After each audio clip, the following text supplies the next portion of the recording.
나가려면 내가 못 나갈 줄 알아? 너는 어떻게 하루라도 말썽을 부리지 않는 날이 없구나. 돌아가지 않아도 돼요? 돌아올 필요 없다. 내 이름은 알아서 뭘 하려고? 기녀가 무슨 의술을 배우는 것이냐? 쓸데없는 짓 하지 마라. 의술이 그렇게 쉽게 배울 수 있는 것이라더냐.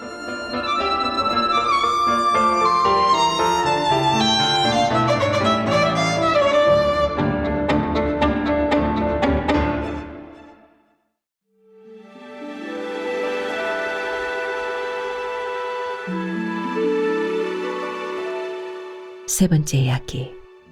나는 기생이로소이다.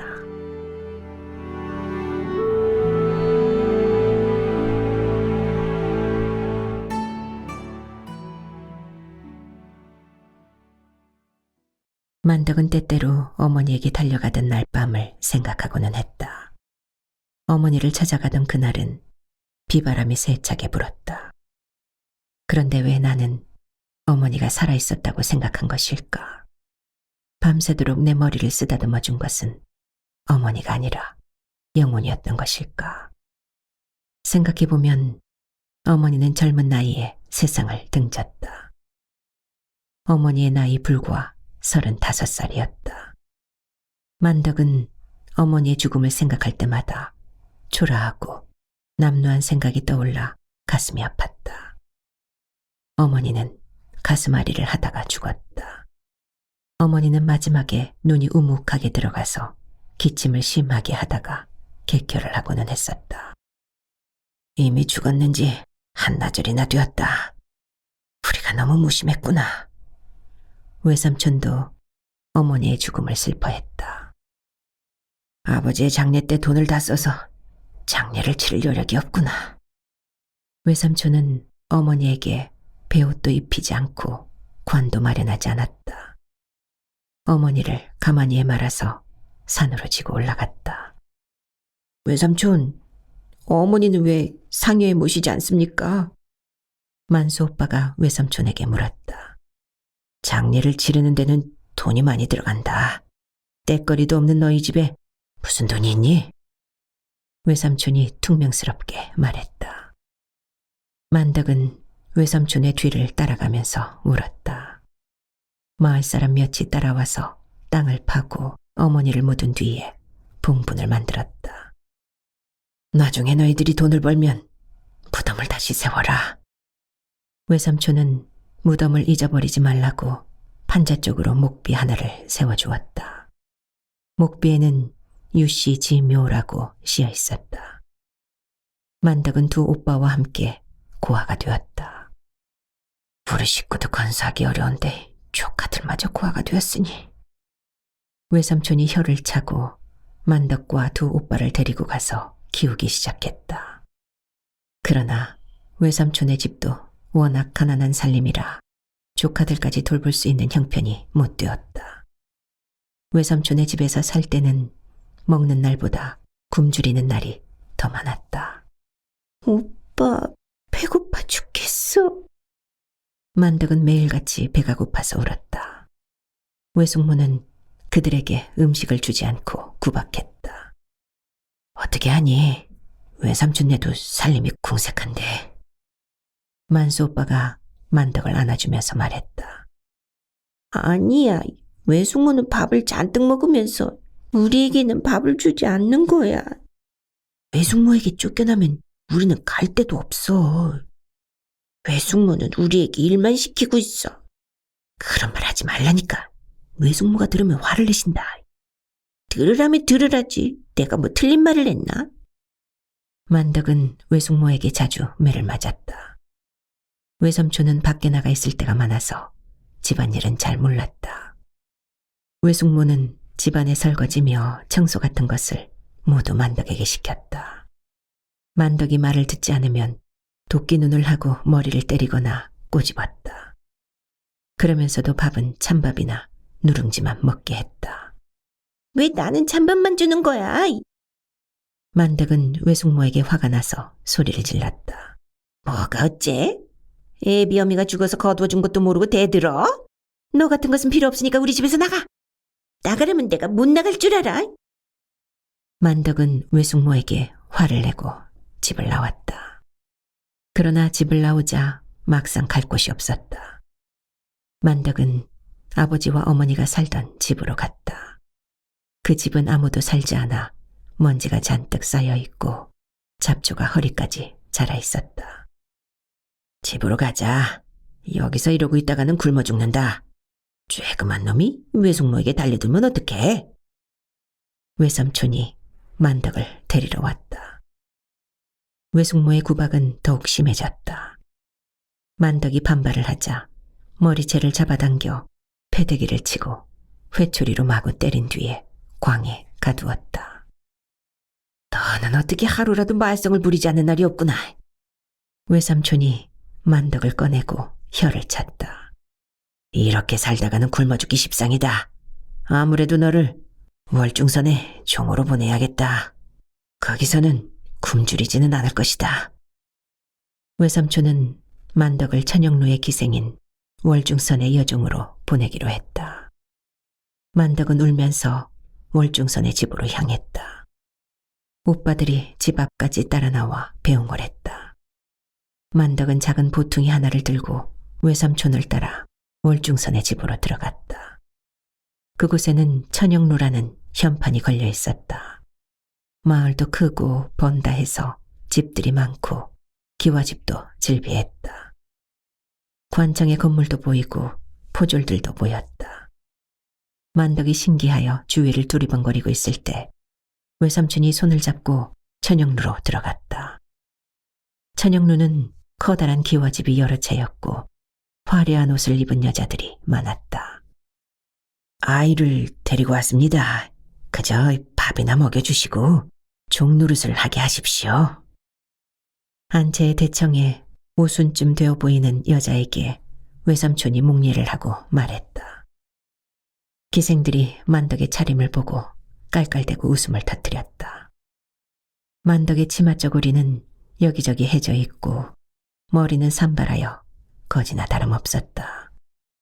신발을 신지 않아 발이 온통 흙투성이었다. 월중선이 만덕의 아래 위를 훑어보았다. 보살님처럼 예쁘구나. 만덕은 월중선이 화려한 옷을 입고 머리를 단정하게 빗은 비녀를 꼽고 있는 것을 보고 속으로 그렇게 생각했다. 양가의 자식이요? 양반의 자식이면 뭘 하겠습니까? 몰락했을 뿐 아니라 부모도 없습니다. 이름이 어찌 돼요? 만덕입니다. 성은 김가구요. 알았소. 맡기고 가시오. 월중선이 고개를 끄덕거리자 옆에 있는 여자가 엽전 꾸러미를 외삼촌에게 주었다. 그럼 외삼촌이 목례를 해보이고 돌아갔다. 씻기고 다시 데리고 와라. 월중선이 만덕을 흘겨보고 안으로 들어갔다. 나는 운영이라고 한다. 교방에서 아이들을 가르치지. 아까 대청에 있던 분은 행수기생이고 기명은 월중선이다. 운영이 만덕을 데리고 뒷곁으로 갔다. 운영은 30살쯤 되어 보이는 여자였다. 뒷곁에는 우물이 있고 커다란 목욕통이 있었다. 운영은 따뜻한 물을 목욕통에 가득 부은 뒤에 만덕의 옷을 벗기고 들어가게 했다. 만덕은 물이 따뜻해서 좋았다. 운영은 만덕의 몸을 어머니처럼 구석구석 씻기고 머리까지 감겨주었다. 그리고는 깨끗한 옷을 입힌 뒤에 머리를 빗겨서 댕기를 따주었다. 만덕은 운영을 따라 월중선에게 다시 갔다. 행수어른께 절을 해라. 운영이 만덕에게 말했다. 만덕은 사내 아이들처럼 절을 했다. 이해를 배우지 못했구나. 월중선이 잔잔하게 웃으면서 말했다. 운영도 입을 가리고 웃었다. 너는 용모가 단정하고 얼굴이 예쁘니 기예를 배우도록 해라. 월중선이 만덕을 살핀 뒤에 고개를 끄덕거렸다. 만덕은 자신의 일을 스스로 결정할 수 있는 입장이 아니었다. 월중선이 하는 말이 무슨 뜻인지 몰라 그녀를 빤히 쳐다보았다. 그때 만덕의 뱃속에서 꼬르륵 소리가 났다. 운영이 입을 가리고 웃었다. 배가 고픈 모양이구나. 가서 밥을 먹게 해라. 월중선이 지시하자 운영이 만덕을 데리고 안방을 나왔다. 만덕은 운영을 따라 안방에서 나와 별채로 갔다. 그곳은 기생들의 숙소인 듯 여자들이 수십 명이나 몰려 있었다. 어떤 여자는 담배를 피우고 있었고 어떤 여자는 가야금을 타고 있었다. 그림을 그리고 글씨를 쓰는 여자들도 있었다. 여자들의 부드러운 웃음소리는 꽃이 피어나는 것 같았고 지분 냄새는 꽃향기처럼 향긋했다. 운영이 정죽간에 달린 작은 방에 만덕을 앉아있게 하고 밥상을 차려왔다. 만덕은 밥상에 먹을 것이 가득한 것을 보고 놀랐다. 만덕은 아직까지 한 번도 그런 밥상을 본 적이 없었다. 이걸 제가 먹어도 돼요? 만덕은 입안에 군침이 도는 것을 느끼면서 운영에게 물었다. 너 먹으라고 차린 거야. 천천히 많이 먹어라. 운영이 젓가락을 만덕에게 쥐어주면서 말했다. 만덕은 상 위의 음식을 허겁지겁 먹기 시작했다. 나중에 알게 되었지만 그것은 전날 손님들의 상에서 남은 음식이었다. 그러나 만덕은 생전 처음 먹어보는 진기한 음식들이었다. 운영은 만덕이 밥을 먹는 옆에 앉아서 이것저것 물었다. 그럼 나를 이제부터 이모라고 불러라. 운영은 한때 천영로에서 명성을 떨치던 기생이었으나 30살이 넘자 교방에서 기생들을 가르치고 있었다. 한양에서 내려온 선비와 정을 나누어 딸을 하나 낳았는데 일찍 죽었다고 했다. 만덕은 운영에게 예절부터 배우기 시작했다. 처음에는 심부름이나 시키려고 했는데 얼굴이 예쁘장해서 기예를 배우게 한다고 했다. 기예를 배우는 것은 기생이 되는 일이었다. 너는 이제 관기다. 관 안에 이름이 올랐으니 누가 속량을 해주기 전에는 평생 기생 노릇을 해야 한다. 운영이 한숨을 쉬듯이 말했다. 좋은 옷을 입고 맛있는 음식을 먹고 있었으나 쓸쓸해 보였다. 저는 기생이 좋아요. 만덕은 백치처럼 웃으면서 말했다. 저것이 철이 없어서 그렇지. 기생들이 깔깔대고 웃음을 터뜨렸다. 기생이라고 나쁠 것만은 없지. 천한 노비보다는 나으니까. 양반이나 후호의 첩이 될 수도 있어. 그래, 세상 사내들은 치맛자락에 휘어감고 노는 재미도 있고. 만덕은 자신도 모르는 사이에 관기가 되었다. 만덕은 기생이 무엇을 하는지도 몰랐다. 만덕은 운영으로부터 기생 수업을 받기 시작했다. 만덕은 가야금을 익히고 노래와 춤을 배웠다. 매일같이 좋은 음식을 먹고 깨끗한 옷을 입었기 때문에 만덕은 만족했다. 교방에서 사는 것은 신선이 된 것이나 다를 바 없었다. 무엇보다 만덕을 기쁘게 한 것은 선생에게 글을 배울 수 있다는 사실이었다. 나는 빨리 글을 배워 아버지의 시집을 읽을 거야. 아버지의 시집은 꽃신과 함께 만덕이 챙겨왔다. 만덕은 잠들기 전에 반드시 꽃신과 아버지의 시집을 살피고는 했다.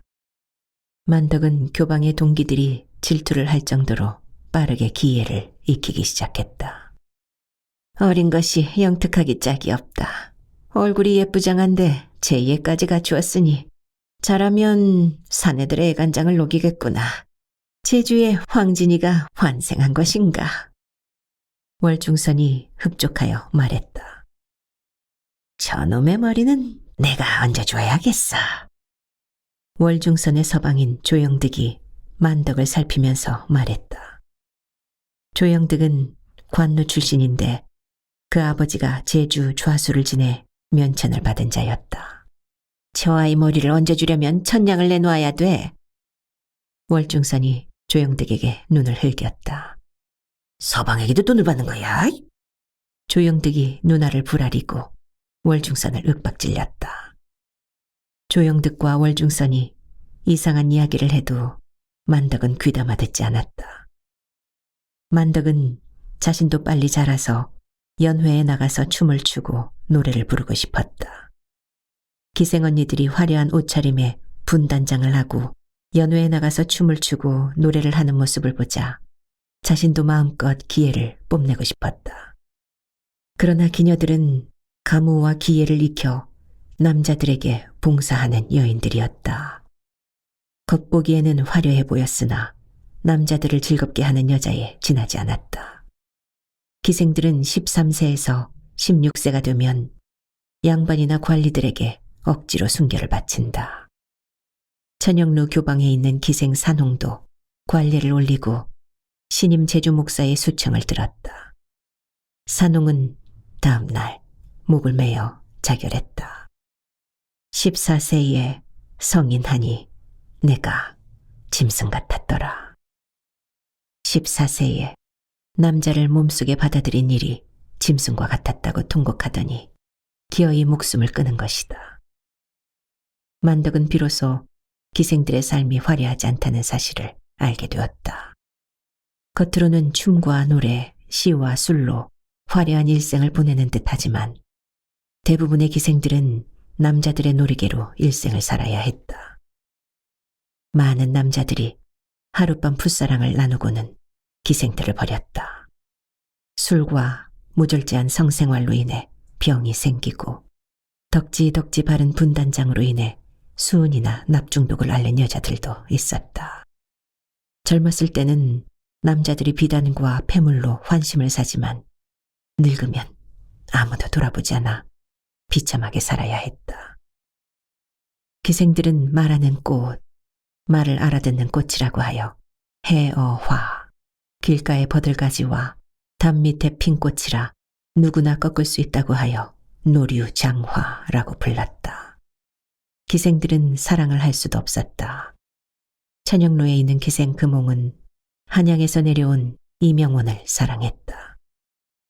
이명원도 그녀를 사랑하여 한양에 올라간 뒤에 반드시 사람을 보내 그녀를 데려가겠다고 굳게 약속을 했다.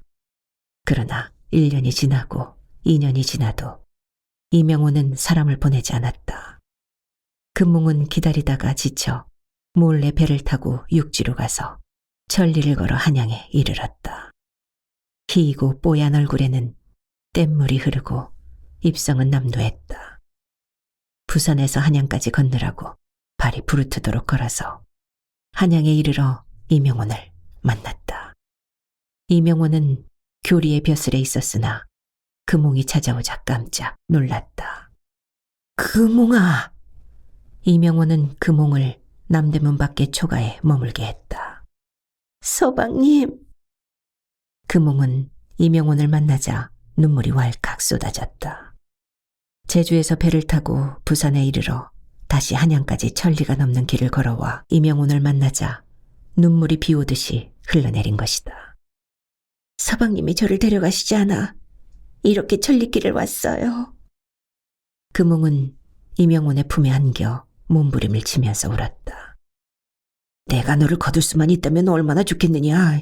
아버님이 지어마니 너는 다시 제주로 돌아가야겠구나. 이명원은 금홍에게 제주로 돌아가라고 말했다. 한양까지 어떻게 왔는데 다시 돌아가라고 하십니까?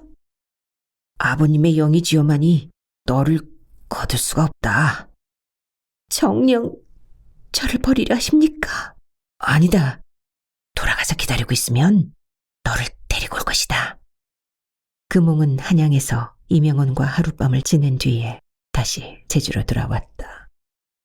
그러나 이명원은 끝내 약속을 지키지 않았다. 나를 데려간다고 그토록 굳게 약속을 했는데. 금홍은 이명원이 야속했다. 이명원도 달콤한 말을 귓전에 속삭이고 떠나간 무사내에 지나지 않는가. 하루에도 몇 번씩 한양을 바라보던 금홍은 이명원을 그리워하는 시를 썼다. 그리운 마음으로 하룻밤의 머리가 눈처럼 휘었는데 가을 장에는 달이 가득하여 애간장이 끊어집니다. 얼마나 그립고 보고 싶으면 하룻밤의 머리가 하얗게 새는가. 만덕은 금홍의 시를 읽고 가슴이 먹먹해졌다. 자신은 절대로 남자들과 사랑을 하지 않겠다고 생각했다. 눈이 하얗게 오던 날이었다. 만덕이 가야금을 연주하다가 흰 눈이 내리는 것을 보고 있는데 만수 오빠가 찾아왔다. 오라버니! 만덕은 맨발로 달려나가 만수 오빠의 손을 잡았다. 잘 있었니? 그동안 많이 컸구나. 만수 오빠는 어느 사이에 의젓한 장부가 되어 있었다. 나야 잘 있었지. 밥도 잘 먹고 옷도 좋은 옷을 입고 있어. 오빠는 과거 공부하고 있는 거야? 과거는 무슨? 우리 조금 걸을까? 알았어. 조금만 기다려. 만덕은 지우선을 쓰고 만수 오빠를 따라 나섰다. 마을의 집들에 눈이 하얗게 쌓여 설경이 그윽했다. 제주도에 눈이 쌓이는 것은 드문 일이었다. 오빠, 왜 과거 공부를 안 해? 스승도 없고 책도 없이 어떻게 공부를 하겠어. 실은 내가 이번에 혼례를 올린다. 혼례? 정말이야? 그래, 혼처는 중인이지만 정의연의 아전이다. 대리사위로 들어가게 되었어. 만수 오빠가 쓸쓸한 표정으로 눈 내리는 하늘을 쳐다보았다. 만덕은 조심스럽게 만수 오빠의 얼굴을 쳐다보았다. 왜 그래? 내가 큰오빠가 되어서 너를 도와주지 못해 가슴이 아프구나. 괜찮아. 난 잘 지내고 있는데 뭐. 오빠 장가가면 애 많이 낳아. 자식. 만수 오빠가 어이없다는 듯이 씩 웃었다. 만두가 내일 아버지 어머니 산소에 같이 가지 않을래? 가야지. 만구 오빠도 오는 거야? 그럼. 잘 됐어. 그러잖아도 오빠들이 보고 싶었는데 음식은 내가 준비할게.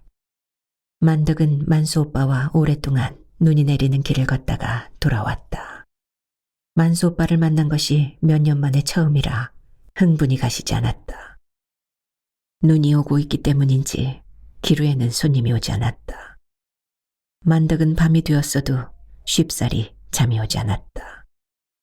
만수 오빠의 혼처는 정의연 형방이라고 했다. 규수는 18살이고 틈틈이 해녀 일을 한다고 했다. 만덕은 만수 오빠가 혼례를 올리는 모습을 생각하다가 밤이 이슥해서야 잠이 들었다.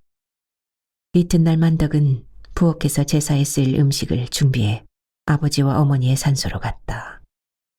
산소로 올라가는 길이 눈 때문에 몹시 미끄러웠다. 오빠들이 양쪽에서 손을 잡아주었어도 몇 번이나 미끄러진 뒤에야 산소에 오를 수 있었다. 아버지와 어머니의 무덤도 눈이 하얗게 덮여 있었다. 무덤 앞에 제수를 차리고 절을 한 뒤에 오빠들과 음식을 나누어 먹었다. 언제 돈이 생기면 아버지와 어머니를 합장해드리자. 두 분이 같이 있으면 외롭지 않을 거야. 만수 오빠가 음식을 먹으면서 말했다. 우리 1년에 한 번이라도 만나면 좋겠어. 제주에 살면서 몇 년 동안 얼굴을 보지 않고 사는 것도 이상해. 우리 만덕이도 보고 싶었어. 만구 오빠가 만덕의 손을 잡으면서 웃었다. 만구 오빠는 외삼촌 집을 나와 부부상을 따라다니면서 장사를 한다고 했다. 좋지. 만덕이도 이제 어엿한 교수가 되었어. 나도 좋아. 나도 오빠들이 얼마나 보고 싶었는데. 큰오빠 만수의 말에 만덕이 냉큼 찬성했다. 같이 살 때는 매일같이 싸웠으나 떨어져 있게 되자 오빠들이 너무나 보고 싶었다. 비가 오거나 눈이 올 때 만덕은 뜰에 핀 꽃을 보면서 오빠들을 생각했다. 교방에 있으면 노래와 춤을 배운다지? 만구 오빠가 물었다. 왜? 내 노래 듣고 싶어? 나도 듣고 싶지만 아버지와 어머니가 듣고 싶어 할 거야. 정말 아버지 어머니가 내 노래를 듣고 싶어 하실까? 그러면 아버지 어머니에게 노래를 불러드려야지. 만덕은 아버지와 어머니의 무덤 앞에서 교방에서 배운 노래를 부르기 시작했다. 첩의 몸은 기생이랍니다. 어진 낭군 얻어서 즐거이 살려고 했는데 바위처럼 굳은 낭군의 마음 모르고 한눈 팔아 딴 남자와 정을 통했네요. 동산 위에 달이 떠오르는데 그날 밤 언약하고 만리장성 쌓았어요. 도와 유수 무정하게 흐르니 미소 짓고 만나기 부끄럽네요. 누구와 함께 삼생을 언약하리요. 꽃 같은 여인의 마음 잡을 수가 없네요.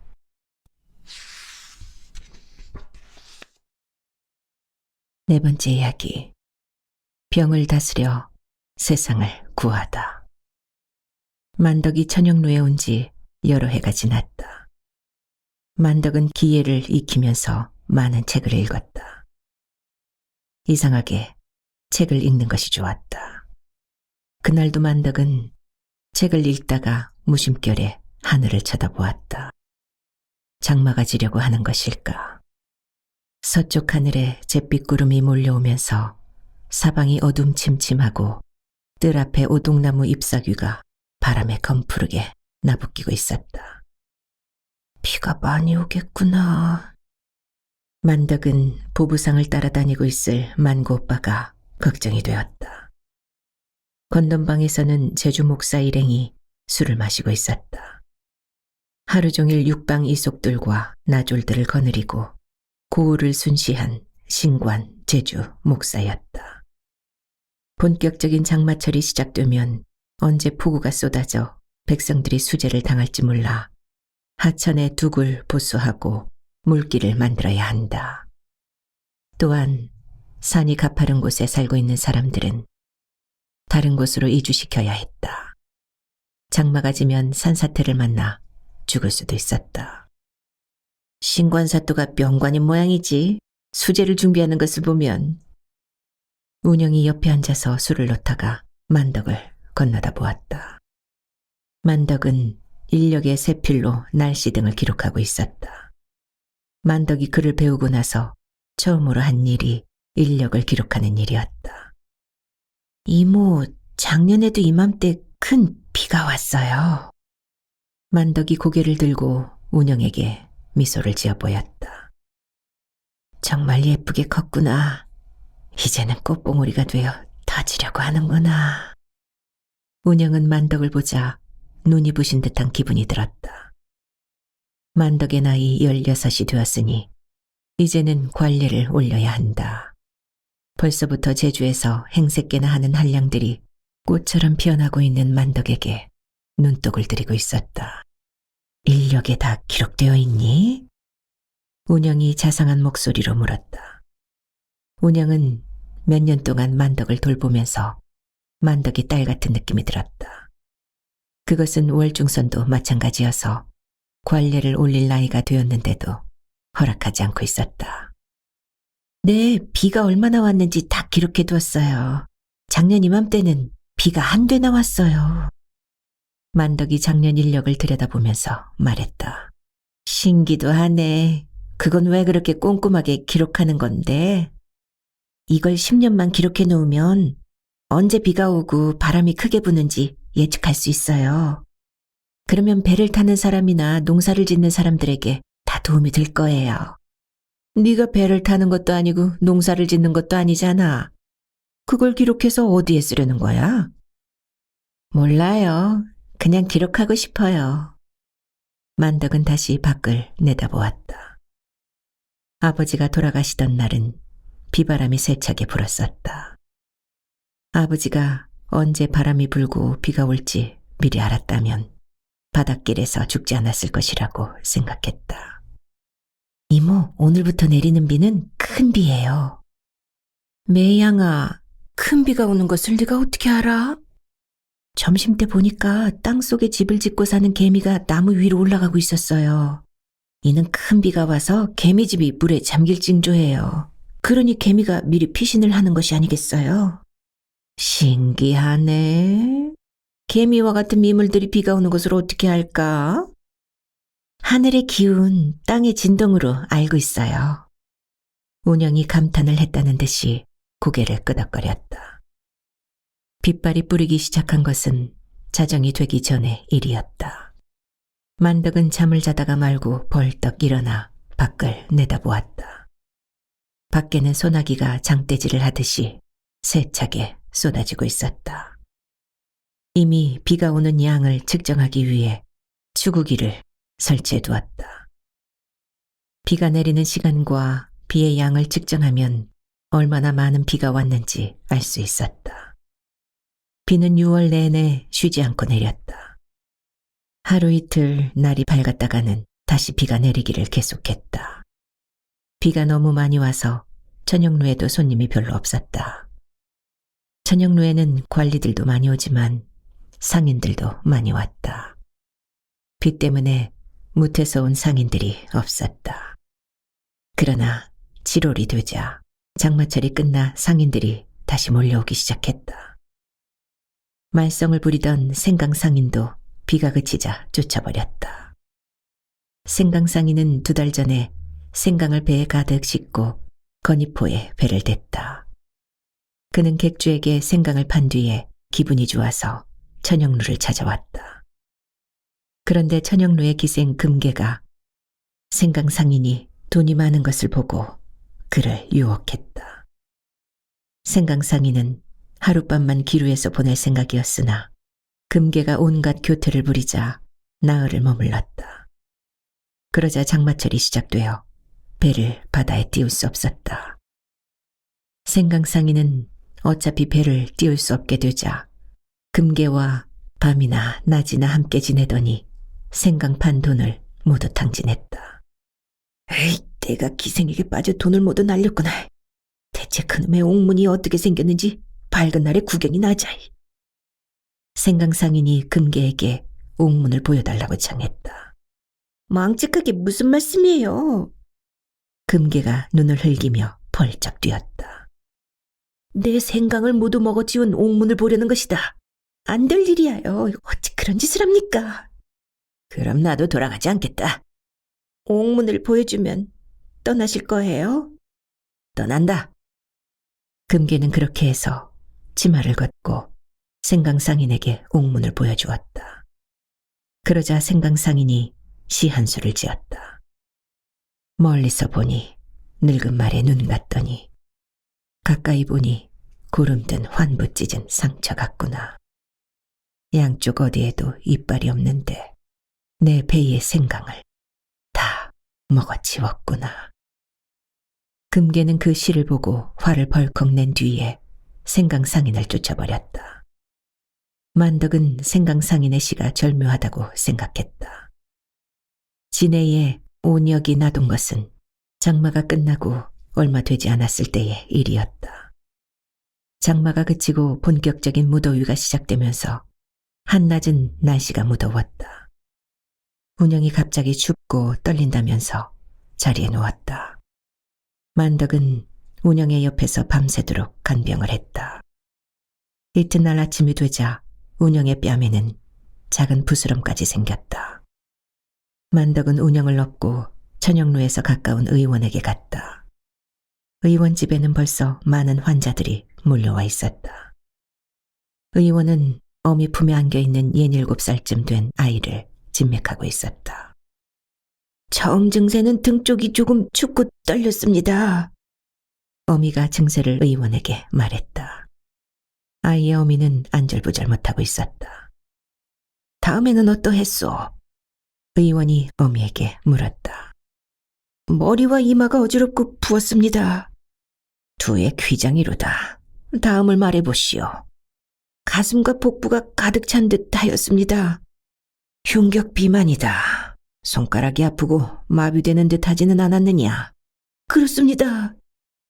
이는 장위의 습열 우울증으로 인해서 생기는 것이다. 온역이 아닌지 모르겠다. 만덕은 안색이 어두워졌다. 온역은 전염병이기 때문에 순식간에 번질 가능성이 있었다. 의원님, 온역이라고 했습니까? 온역은 봄철에 발병하지 않습니까?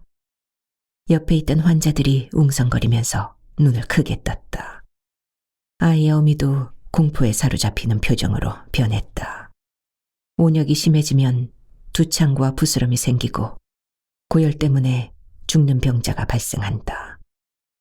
조금 이상하기는 하지만 온역인 것 같다. 다른 환자들도 봐야겠다. 의원은 계속 환자를 진맥하더니 온역이라고 단정했다. 온역이라면 어떻게 해? 운영의 얼굴이 백지장처럼 하얗게 변했다. 의원은 온역이 창궐한 것은 중대한 일이라고 하면서 사람을 보내 관아에 보고했다. 이내 제주 목사가 육방과 나졸들을 거느리고 달려왔다. 의원은 환자들을 가리키면서 목사에게 상세하게 보고했다. 육방은 들어라. 의원을 찾아온 환자들이 전부 온역 증세를 보인다고 하니 온역이 이미 널리 퍼져 있을 가능성이 있다. 가가호호 방문하여 온역을 주의하라 이르고 온역에 걸린 병자들은 격리하도록 하라.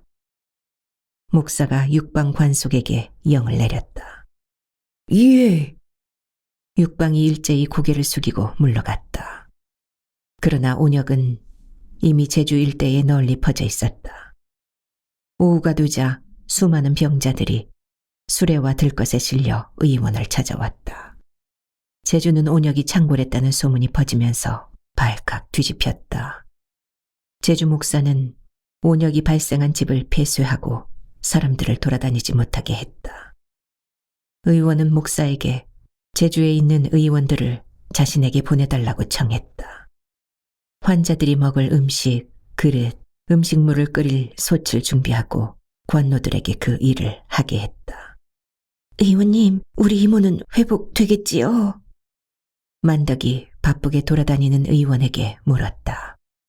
사람이 살고 죽는 것은 하늘이 정하는 일이다. 의원이 만덕을 힐끗 쳐다보고 거칠게 내뱉었다.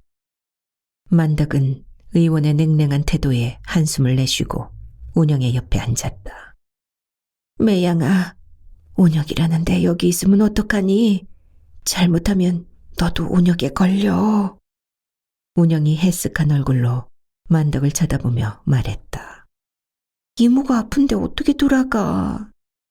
만덕은 온영에게 이불을 덮어주었다. 온역에 걸리면 죽게 된다니까. 의원님이 그러는데 사람이 죽고 사는 것은 하늘이 정하는 거래요. 그러니 걱정하지 않아요. 하늘이 너를 돕기라도 한다는 거냐? 그럼요. 나처럼 예쁜 아가씨를 하늘이 돕지 않으면 누구를 돕겠어요? 운영은 말이 통하지 않는다는 듯이 손을 내저었다. 만덕은 운영에게 죽을 끓여 먹였다. 저녁때가 되자 행수기생 월중선이 기녀들을 거느리고 찾아왔다. 그러나 그녀는 온역이 옮을까봐 운영에게 가까이 가지 않고 멀찍이 떨어져서 만덕을 불렀다. 운영이 온역이라는 것이 사실이냐? 예. 만덕은 머리를 숙이고 대답했다. 그럼 네가 돌보도록 해라. 월중선이 만덕에게 지시했다. 기루에 돌아가지 않아도 돼요? 돌아올 필요 없다. 너도 온역에 걸렸을지 모르니 물러간 뒤에 나 기루로 돌아와라. 월중선의 말은 서리빨이 내리는 것처럼 냉랭했다. 조심해라. 온역은 전염병이니까 너도 걸릴지 몰라. 그러니까 역병이 다 물러간 뒤에나 천연으로 돌아오란 말이다. 그전에는 돌아올 필요도 없어. 잘못하면 우리도 역병에 걸리니까. 설매가 야멸차게 말했다. 만덕은 설매가 얄미웠으나 탓하지 않았다. 운영을 돌보면서 일손이 딸리는 의원의 일을 거들었다. 처음에는 만덕에게 쌀쌀맞게 대하던 의원이 만덕이 돕자 살갑게 일을 시키기 시작했다. 제주도는 비상이 걸렸다. 들판에 천막을 치고 역병에 걸린 환자들을 모두 그곳으로 옮겼다. 운영도 들판의 천막 속에서 치료를 받기 시작했다. 그러나 워낙 환자들이 많이 몰려들고 있었고 죽어나가는 환자들도 많았다. 죽은 환자들은 산에 묻지도 못하고 불태워 없앴다. 역병이 발병한 마을도 불태우고 있다고 했다. 의원은 몰려오는 환자마다 일일이 진맥을 하고 약을 처방했다. 그러나 사람이 없어서 쩔쩔매고 있었다. 제주 목사가 강제로 동원하여 역병을 치료하게 하는 의원들은 눈치만 살피면서 형식적으로 치료를 하고 있었다. 낭자는 천영로에 있는 기녀 같은데 어찌 이 사람을 돌보고 있는가? 의원이 만덕에게 물었다. 자정이 가까워서 고통스러워하는 환자들도 모두 잠이 들었을 때였다. 의원은 혼자 앉아서 술을 마시고 있었다. 이분은 기루에서 나를 도와주신 분이에요. 어머니와 같은 분이죠. 만덕은 의원에게 가까이 가서 말동무를 해주었다. 역병이 무섭지도 않나? 무섭지 않아요. 의원님이 사람의 운은 하늘이 주는 것이라고 했잖아요. 낭자가 좋은 성품을 갖고 있군. 의원이 피로한 기색으로 술을 한 모금 마셨다. 의원님께서는 제주 사람이 아닌 것 같아요. 성함을 알려주실 수 있어요? 내 이름은 알아서 뭘 하려고? 길을 나서면 모두 스승이라고 했는데 의원님에게 혹시 의술이라도 배울까 해서요. 낭자가 의술을 배우겠다고? 대궐에 내의 인연은 있어도 민간에는 여의가 있다는 말을 들어보지 못했네. 내 이름은 이헌길이라고 한다. 만덕은 의원이 불쑥 내뱉은 말에 깜짝 놀랐다. 그럼 마진기방을 조술한 그 의원님이라는 말이에요? 만덕은 눈을 크게 뜨고 의원의 얼굴을 자세히 살폈다. 의원이 눈살을 찌푸리면서 몸을 뒤로 젖히는 신용을 했다. 의원은 얼추 50대 후반으로 보였다. 낭자가 어찌 마진기방을 알고 있는가? 서책을 보았어요. 목사님께서 한 권을 가지고 있다고 하시기에 빌려 읽었어요. 후. 이영길이 뜻밖이라는 듯이 눈을 크게 뜨고 만덕을 살폈다. 의원님, 이렇게 만난 것도 인연인데 제가 술 한 잔 올리겠습니다. 만덕은 명의로 유명한 이헌길을 만난 것이 꿈만 같아 술을 따랐다. 천연두를 치료하는 비책이 담긴 마진기방을 조술한 이헌길은 유학을 공부한 의원으로 널리 알려져 있었다. 그가 한 번은 경기도 남양에서 한양으로 들어오고 있을 때였다.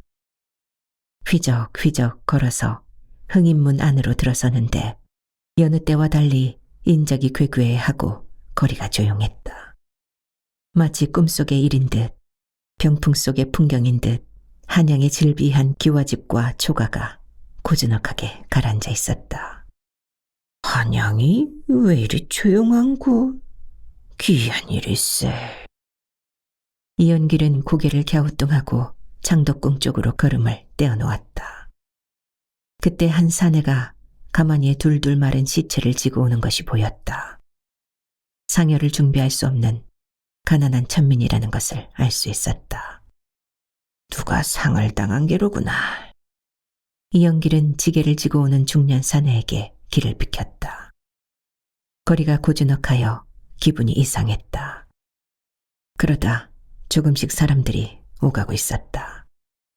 햇살은 쨍쨍했으나 사람들은 무엇을 두려워하듯이 바쁘게 종종걸음을 치고 있었다. 이연길이 일각도 걷지 않았을 때 이번에는 손수레를 끌고 오는 사람이 보였다. 손수레에는 뜻밖의 여러 구의 시체가 실려 있었다.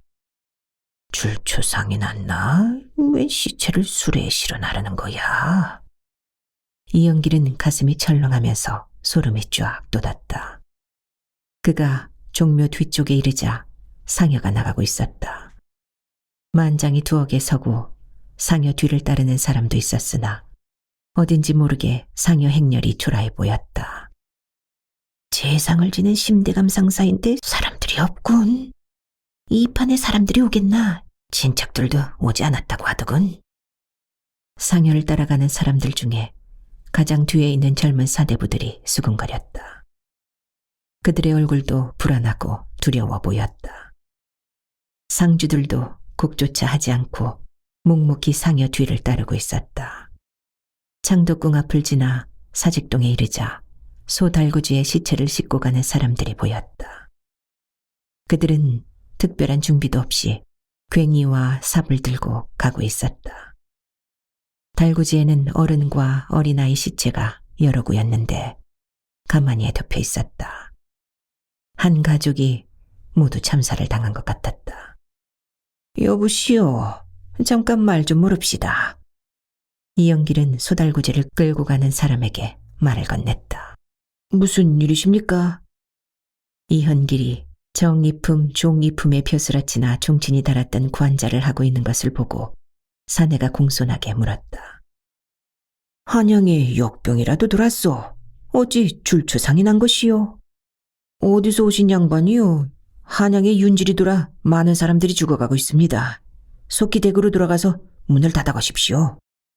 사내가 이연기를 아래 위로 살핀 뒤에 걸음을 재촉하려고 했다. 여보시오, 내가 잠깐만 살펴봅시다. 아니, 시체는 왜 부르는 것이오? 양반님네라도 남의 시체를 보는 것이 아니오. 사내가 퉁명스럽게 내뱉었다. 소달구지를 따라오던 사람들도 시체를 보려고 하는 이현길이 마땅치 않은 듯 눈빛이 사나워지고 있었다. 다른 뜻이 있는 것은 아니오.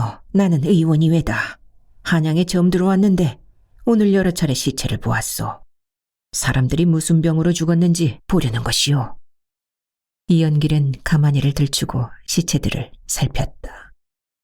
달구지에는 어린아이 시체가 셋이나 되었고 15, 16세의 여자가 하나, 20대 남자 어른 시체가 실려 있었다. 시체는 마마를 앓다 죽은 것이었다. 한양에 마마가 돌았구나. 이연길은 시체를 살피고 가슴이 철렁했다. 그 사이에도 시체를 지게에 지거나 손수레에 싣고 성 밖으로 나가는 사람들이 줄을 잇고 있었다. 이연길은 공포가 엄습해 오는 것을 느끼면서 걸음을 서둘렀다. 이연길은 마마를 방지하는 약부터 먹고 한양을 둘러보기 시작했다. 한양의 민심은 흉흉했다. 병을 앓고 있는 사람들이 있으면 마마를 옮긴다고 하여 도성 밖으로 내쫓고 마마를 앓는 환자들이 있는 집은 모두 불태웠다. 도성 곳곳에서 집을 태우는 검은 연기가 하늘을 가렸다. 나는 병을 고칠 수 있는 의술을 터득했다. 이렇게 많은 사람이 죽어가는데 어찌 모른 채 할 수 있겠는가. 이연길은 한양에 있는 사촌형 이종길의 집을 찾아갔다. 이종길의 집에는 대문을 굳게 닫아 걸고 있었다. 이연길이 문을 두드리자 이종길이 나와서 어두운 얼굴로 문을 조금 열었다. 어서 시골로 돌아가게. 도성의 마마가 돌아서 수많은 사람이 죽어가고 있네. 이종길은 이연길을 대문 안으로 들여놓으려고도 하지 않았다. 형님, 저는 의원입니다. 한양의 마마가 돌고 있으니 제가 치료를 해야 합니다. 이연길은 이종길에게 큰 소리로 외쳤다. 아우가 마마를 치료한다는 말인가? 그렇습니다. 저는 마마를 치료할 수 있습니다. 그렇다면 내 아이부터 치료해보게. 사실은 내 아이도 마마를 앓고 있네.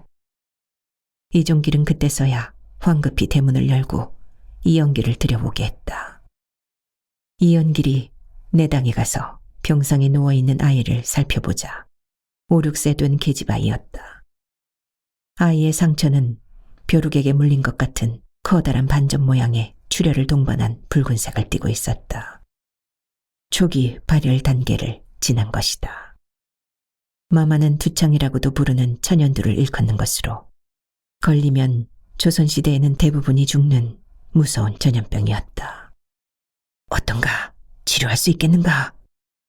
이종길이 불안한 표정으로 물었다. 사촌 형수인 임씨도 안절부절 못하고 있었다. 예, 걱정하지 마십시오.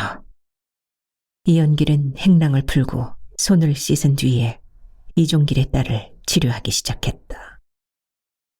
마마의 치료는 열을 내리게 하고 몸을 깨끗하게 해주는 것이 접경이었다.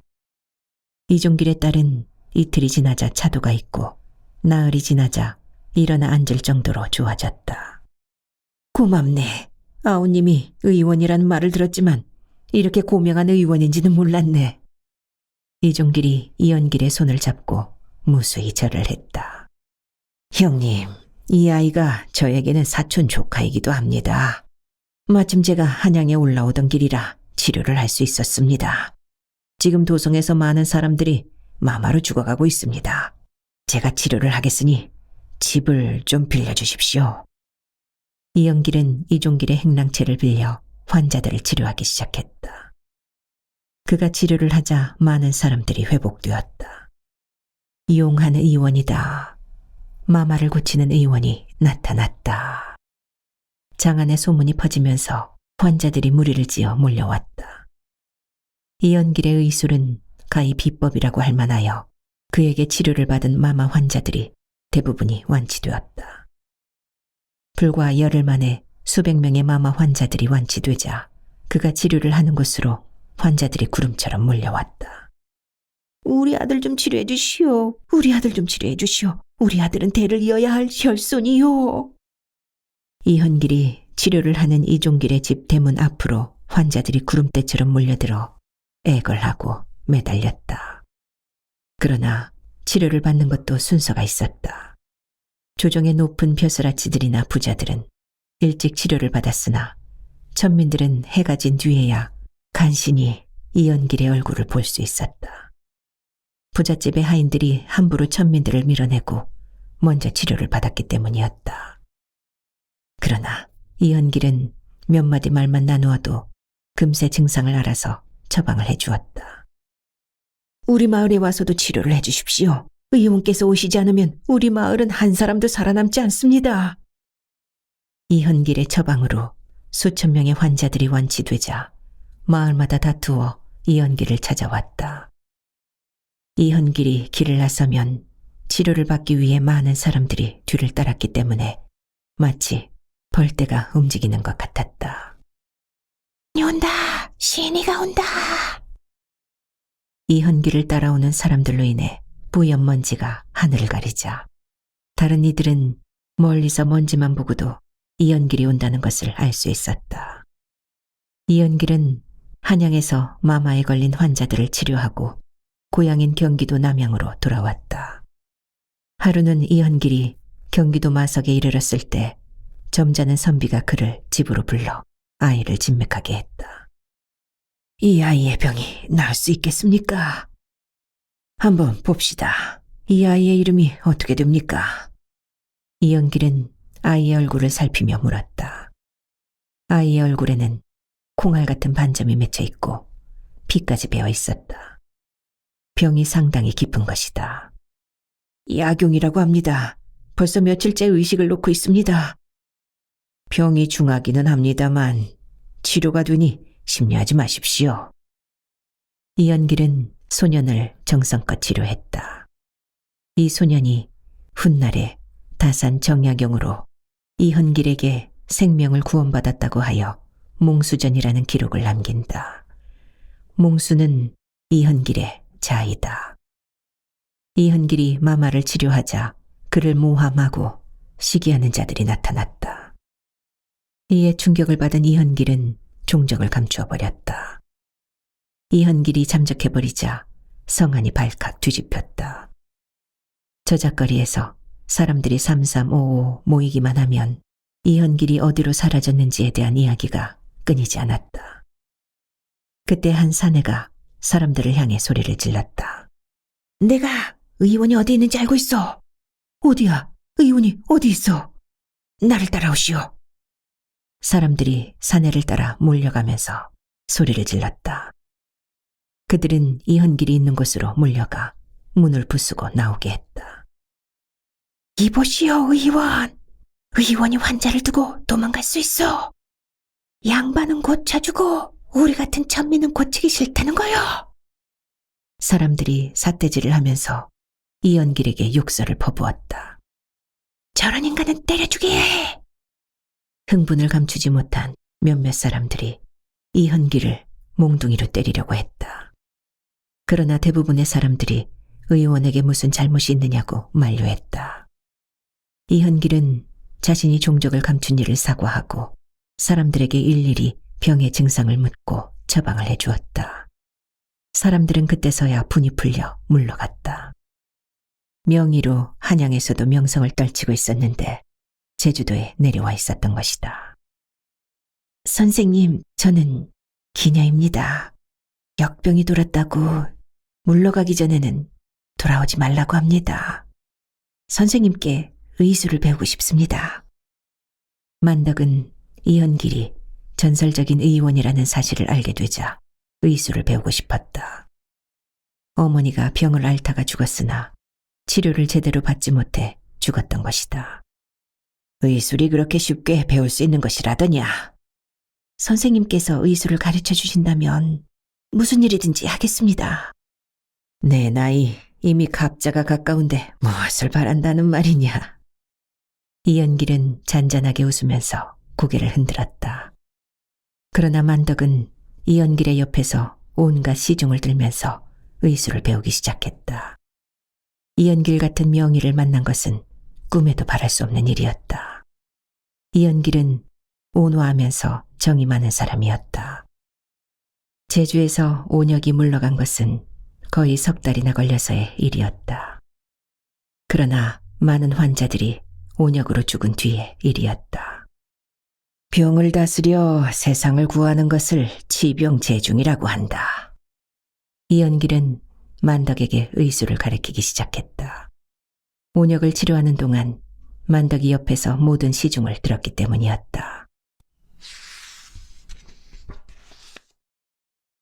만덕은 운영과 함께 다시 천영루로 돌아왔다. 온역이 물러가자 천영루에는 다시 손님들이 몰려들기 시작했다. 만덕은 천영루로 돌아온 뒤에도 틈틈이 이연길을 찾아가 의술을 배우고 학문을 배웠다. 이연길은 천연두를 치료하기 위해 연구를 하고 있었다. 나는 아주 이상한 것을 발견했어. 천연두에 한번 걸린 사람들은 다시 걸리지 않는다는 것을 알게 되었어. 무엇인가 천연두에 걸리지 않게 하는 약이 있는 거야. 이연길이 고뇌에 잠긴 표정으로 말했다.